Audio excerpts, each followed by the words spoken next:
John chapter 2, verses 13 to 22. The Passover of the Jews was near, and Jesus went up to Jerusalem. In the temple he found people selling cattle, sheep and doves, and the money changers seated at their tables. Making a whip of cords, he drove all of them out of the temple, both the sheep and the cattle. He also poured out the coins of the money changers and overturned their tables. He told those who were selling the doves, "Take these things out of here. Stop making my Father's house a marketplace." His disciples remembered that it was written, "Zeal for your house will consume me." The Jews then said to him, "What sign can you show us for doing this?" Jesus answered them, "Destroy this temple, and in 3 days I will raise it up."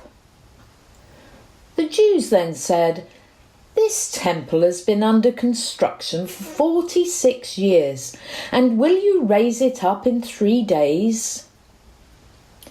But he was speaking of the temple of his body. After he was raised from the dead, his disciples remembered that he had said this, and they believed the scripture and the word that Jesus had spoken.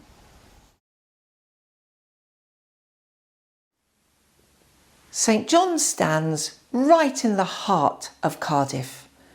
We're surrounded by businesses of all sorts. And yet, in today's Gospel, we hear how Jesus goes into the temple and throws out the traders. So, should we be worried?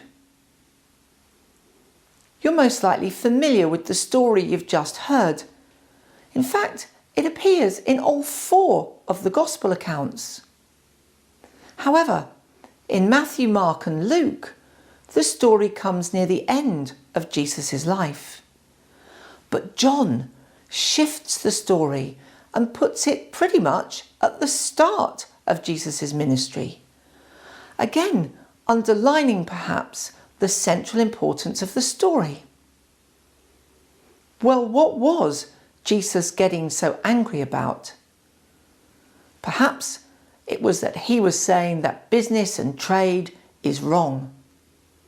Possibly, but I don't think so.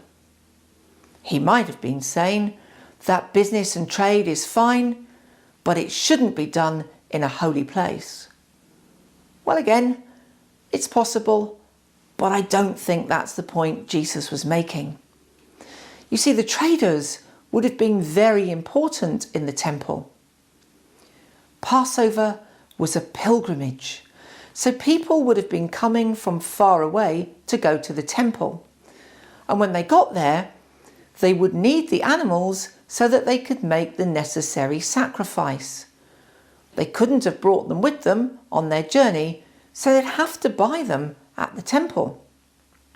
They wanted to keep everything holy, so they wanted to use temple money.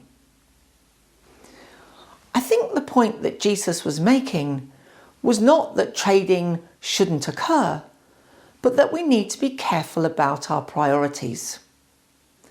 Churches will have a necessary amount of business and bureaucracy, but this should never become the focus of our life in church or as Christians. Our focus is to love God, worship God, and to share God's love with the world around us. Perhaps this week we could maybe do a little audit of our own lives. Getting the necessary admin done is really important. But do we make loving God, worshipping God, and sharing God's love our first priority? Because that's what we're called to do.